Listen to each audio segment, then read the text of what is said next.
এটা হচ্ছে রাষ্ট্রপতির বাড়ি, আর এটা মসজিদ। ওনার বাড়ির সাথে মসজিদ।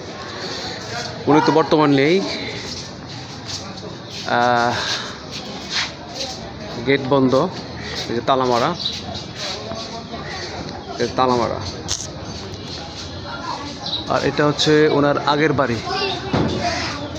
এটা হচ্ছে যে টিনের উপরের টিন। এটা হচ্ছে অনেক আগের বাড়ি, ওনার আগের বাড়ি এটা।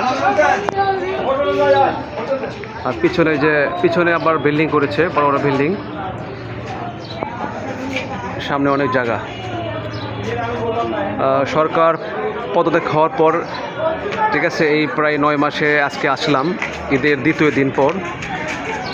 অনেক দেখতে পাচ্ছেন, অনেক লোক আসছে, এই যে ঘুরতে আসছে রাষ্ট্রপতির বাড়িতে। আগে তো অনেক পুলিশের গার্ড ছিল, এখন তো পুলিশের গার্ড নাই, কারণ সরকার পদত্যাগ হওয়ার পরে একদম সব কিছু স্বাভাবিক হয়ে গেছে। এটা এখানে নর্মালি ছিল, পুলিশ ছিল, ওই জায়গায় পুলিশ ছিল, সবসময় বাড়ির সামনে পুলিশ থাকতো। আর এটা হচ্ছে মেন গেট।